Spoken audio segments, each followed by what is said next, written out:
My name is Joan Pond.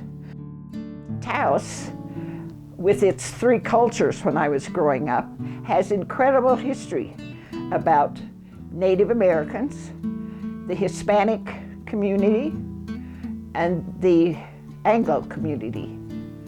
I grew up with Mabel Lujan, Dorothy Brett, and Frida Lawrence. Dorothy I loved. Dorothy wore long flowing gowns. She had lots of freckles on her arms, and she would sit in a captain's chair. I loved her freckled hands, and I wanted freckled hands. Mabel always smelled good, and she would walk through the house burning pine branches. So that was her incense. And Dorothy Brett, we just called her Brett, was very hard of hearing, and she had a horn that was her hearing aid. She named the hearing horn Toby. Frida Lawrence was amazing. She made all her own clothes. She would simply take a piece of material, cut holes in it for her neck and her arms, and tied a pretty belt around. We played a lot at Mabel's. I think Mabel considered my mother a surrogate daughter and took very good care of her. We loved Mabel, and we'd spend the night sometimes upstairs. This is Tony's story. He caught us upstairs with binoculars looking down on the Morada. You know, there was a penitentiary Morada right over the fence. He sat us down and he told us we needed to honor and respect these penitentiaries. He hoped to never catch us again with the binoculars upstairs. That was a Tony lesson in teaching us honor and respecting the people's traditions. I should give you a little bit of Pond background. My grandfather started the Los Alamos Ranch School in 1917. My dad graduated in 1925. The Manhattan Project came in. It was a secret city. It was like 2 weeks or 4 weeks time to relocate the boys. They tried to run the ranch school from Sagebrush Inn, but it didn't work.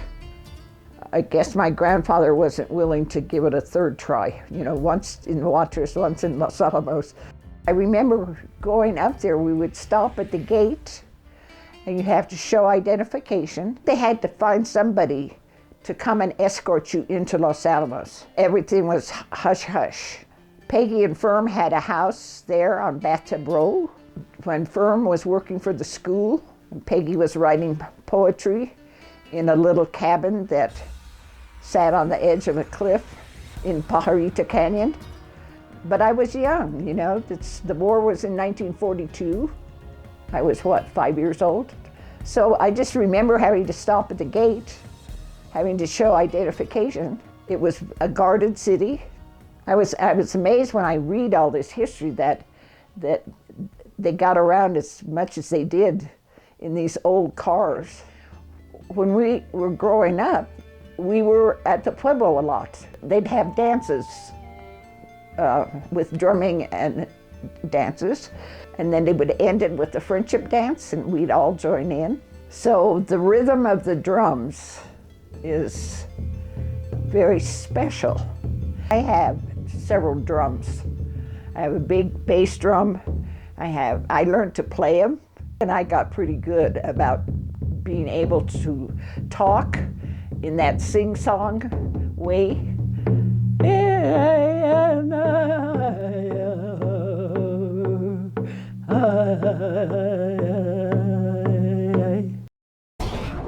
When I was 13, there was a polio epidemic.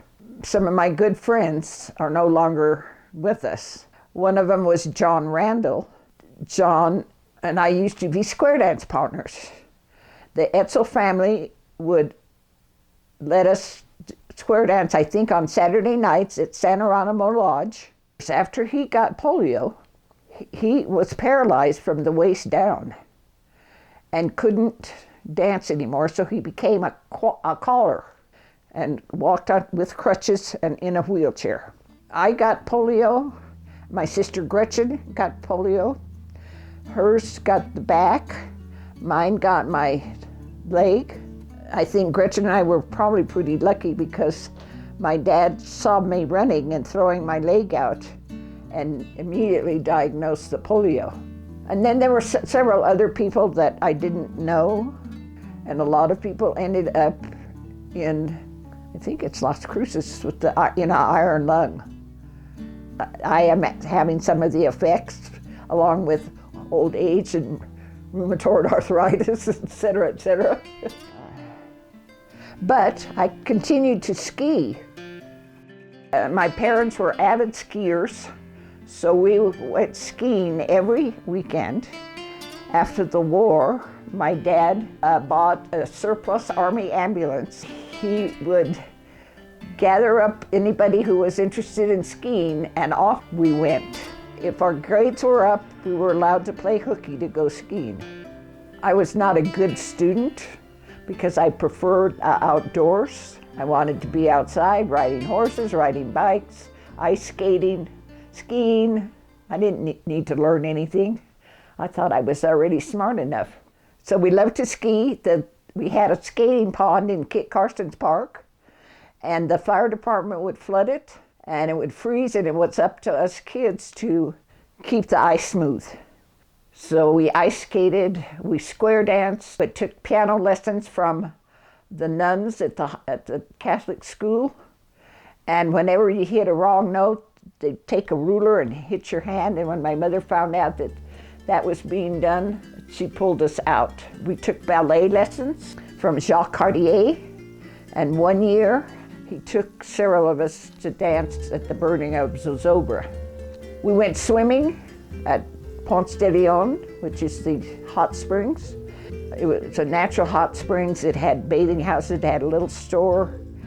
And when the old man died, there were 15 heirs, and they couldn't, any of them, settle on what to do with the property. So one night, one of them took the bulldozer. I guess he had a little bit to drink, put the bulldozer and bulldozed the pool. The hippies discovered it, and they had some kind of hydroponic stuff growing there, and it was quite a time. So that's where we swam. Oh, we also swam in the Rio Grande. If you go out this road towards the country club, that road would go all the way down to the river. We would take inner tubes and swim. There were a group of us, teenagers, who were kind of a junior team to do things for the Forest Service. The head of the Forest Service at the time gathered some of us up one summer to go to Blue Lake. And the purpose was that we were all horseback riders. We knew how to clean up trash and messes. This was before the Pueblo got Blue Lake back. This is when it was under the jurisdiction of the Forest Service. So we all took our horses. We met at the little cabin just this side of the ski valley. We rode right over Wheeler Peak. Some of us were a little leery about heights, believe it or not. We stayed in the little Forest Service cabin and we cleaned up the trail. We always went with an Indian guide or someone from the Pueblo. Lightning hit a horse and killed it on one of the trips. I don't remember which one that was. Anyway, I was able to go to Blue Lake on 3 different trips. It's absolutely magnificent. All in all, it's been a good life. I feel that it was an honor and a privilege to have grown up in Taos, New Mexico.